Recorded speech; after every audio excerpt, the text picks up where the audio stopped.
عن ابی موسیٰ الاشعری رضی اللہ تعالیٰ عنہ قال كنت مع النبي صلى الله عليه وسلم في حائط من حيطان المدينة فجاء رجل فاستفتح فقال النبي صلى الله عليه وسلم افتح له وبشره بالجنة ففتحت له فإذا أبو بكر فبشرته بما قال رسول الله صلى الله عليه وسلم فحمد الله ثم جاء رجل فاستفتح فقال النبي صلى الله عليه وسلم افتح له وبشره بالجنة ففتحت له فإذا عمر فأخبرته بما قال النبي صلى الله عليه وسلم فحمد الله ثم استفتح رجل فقال لي افتح له وبشره بالجنة على بلوى تصيبه فإذا عثمان فأخبرته بما قال النبي صلى الله عليه وسلم فحمد الله ثم قال الله المستعان متفق علیہ۔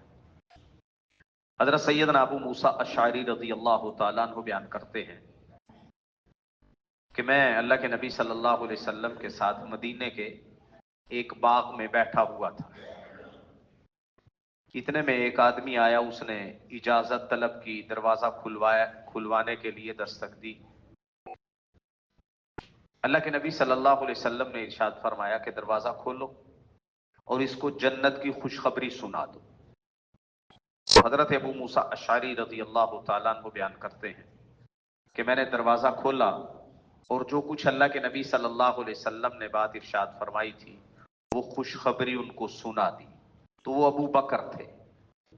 پھر دوسرے نمبر پہ پھر ایک آدمی آیا، اس نے بھی دروازہ کھلوایا، اجازت مانگی۔ اللہ کے نبی صلی اللہ علیہ وسلم نے یہی بات ارشاد فرمائی کہ دروازہ کھولو وبشرہ بالجنہ، اس کو بھی جنت کی خوشخبری سنا دو۔ ان کو بھی دروازہ کھولا، جنت کی خوشخبری سنائی۔ سیدنا ابو بکر رضی اللہ تعالیٰ عنہ کی طرح انہوں نے بھی اللہ کی حمد و ثنا بیان کی، الحمدللہ کہا۔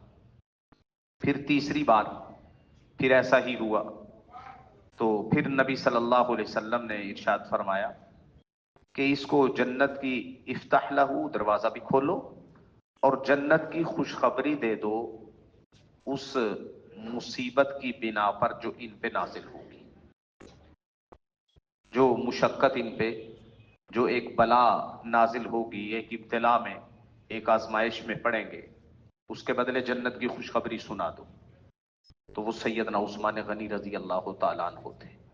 گویا کہ اللہ کے نبی صلی اللہ علیہ وسلم نے ایک تو جنت کی خوشخبری سنا دی، گویا جنت کا سرٹیفکیٹ دے دیا، ان تینوں کو پکا مل گیا۔ اور سیدنا عثمان غنی رضی اللہ تعالیٰ عنہ کے بارے پیشین گوئی بھی فرما دی کہ ان کے اوپر بڑی مصیبت آئے گی۔ پھر وہ مصیبت 40 دن تک ان کے گھر کا محاصرہ کیے رکھا۔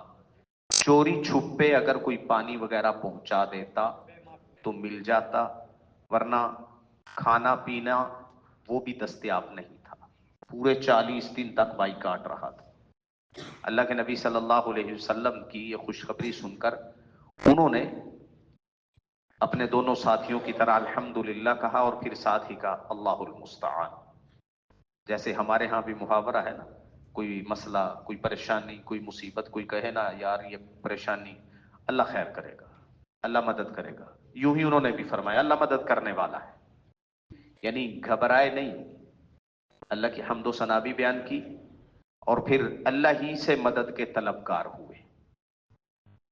ان کے بعد، صحابہ کے بعد کوئی بھی ایسا نہیں ہے جس کو اتنی پکی گارنٹی ملی ہو کہ یہ تو پکا جنتی ہے، بلکہ یوں کہا کہ تم خوشخبری سنا دو کہ جنتی ہے۔